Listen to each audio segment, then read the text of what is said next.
Je suis très contente de faire cette nouvelle vidéo sur les croyances. C'est vraiment la thématique qui me tient particulièrement à cœur.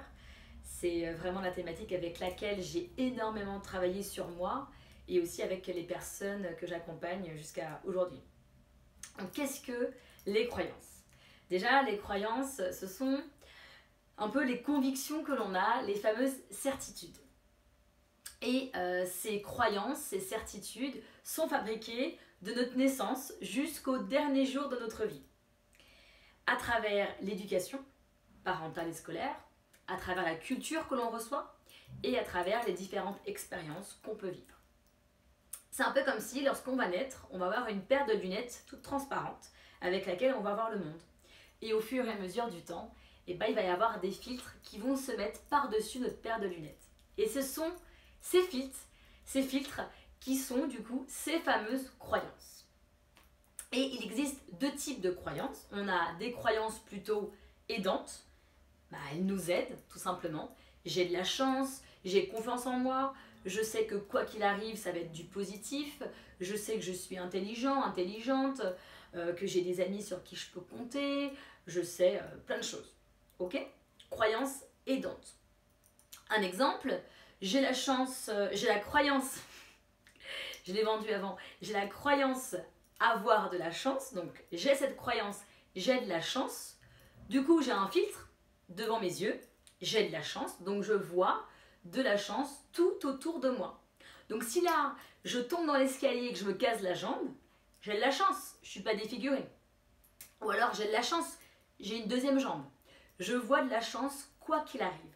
Je vais valider ce que je crois. Je ne vois que ce que je crois. Et du coup, je vais aller valider et nourrir ma croyance. Et ma croyance, du coup, devient ma réalité parce que j'ai l'impression de vivre vraiment dans un monde où je suis chanceuse. Croyance aidante. En parallèle, on a croyance limitante. C'est un peu le contraire, hein. Ce sont des croyances qui sont limitantes, donc qui nous limitent, qui nous handicapent. Exemple, j'ai la croyance je suis nulle.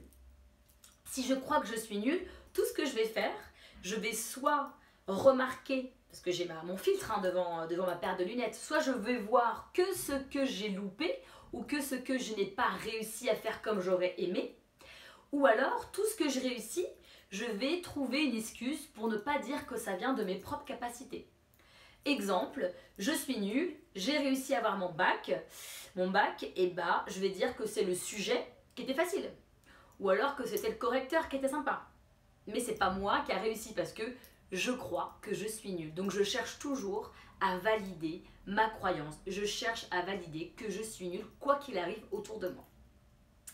J'espère que déjà avec ces deux exemples, vous comprenez comment la différence entre la croyance aidante et la croyance limitante. Ce qu'il faut savoir, c'est qu'elles ont un point commun, ces croyances, c'est que déjà, elles peuvent exister l'une et l'autre en même temps. On peut avoir des croyances opposées. Les croyances sont évolutives. On peut pendant des années croire à quelque chose et après, inversement, croire à autre chose. Parfois, on a justement un événement traumatisant qui vont créer du coup des croyances limitantes. Les croyances, du coup, elles se fabriquent quand on a vécu une fois ou plusieurs fois ou entendu, comme je disais, à travers les expériences, l'éducation et la culture. Mais il suffit qu'on l'ait entendu juste une fois pour l'intégrer dans notre inconscient, pour créer ce fameux filtre devant les yeux et du coup, créer ce qu'on appelle une généralité, donc une croyance. Donc les croyances, on les utilise énormément pour toutes les personnes qui ont un blocage, toutes les personnes qui ont vécu quelque chose une fois et qui aujourd'hui répètent ce schéma. Comme quelqu'un qui peut-être a eu une déception amoureuse et qui a perdu confiance et se dit que ça va toujours être la même chose. Volontairement, j'ai utilisé le mot « toujours » parce que c'est ce qu'on utilise. Quand on a des croyances limitantes ou aidantes, peu importe, on utilise le même vocabulaire, enfin souvent le même vocabulaire. Le vocabulaire c'est toujours, tout le temps, jamais, à chaque fois. Vous savez les phrases, on se dit il est toujours en retard, ça va jamais, c'est tout le temps la même chose, à chaque fois, etc. etc. Donc j'ai toujours été timide, j'ai jamais été mince, j'ai toujours été grosse. J'en ai tellement que je ne pourrais pas tous vous les donner, mais je pense que vous avez compris. Donc ces phrases, elles sont importantes, donc toujours, jamais, tout le temps, à chaque fois, ça montre qu'on a créé une généralité. On a aussi les mots comme on m'a dit que, nanana, on m'a dit que quand j'étais petite, j'étais nanana. Mais en fait, c'est souvent 2-3 personnes, mais comme on veut donner raison à ça, eh ben, on se rappelle que de ces personnes-là. Ou on va même aller chercher des gens qui pensent la même chose que ces gens-là, pour valider et nourrir encore une fois la croyance. Et il y a aussi ces fameuses phrases qui commencent par « je dois » et « il faut ». Ce sont vraiment des phrases qui montrent qu'on est dans une case créée par la société. Je dois être marié, je dois avoir des enfants, je dois avoir un CDI, je dois réussir, je dois travailler, etc. etc. C'est une case. Il faut travailler, il faut un CDI, il faut se marier, c'est la même chose. Hein. Donc il faut et je dois, c'est vraiment des convictions qui ont été créées par la société, des codes. Si on est dans ces cases et qu'on est en vrai pas faite pour être dedans, eh ben on va être frustré. Et si on s'autorise à y sortir, eh ben il y a une part de nous qui peut culpabiliser.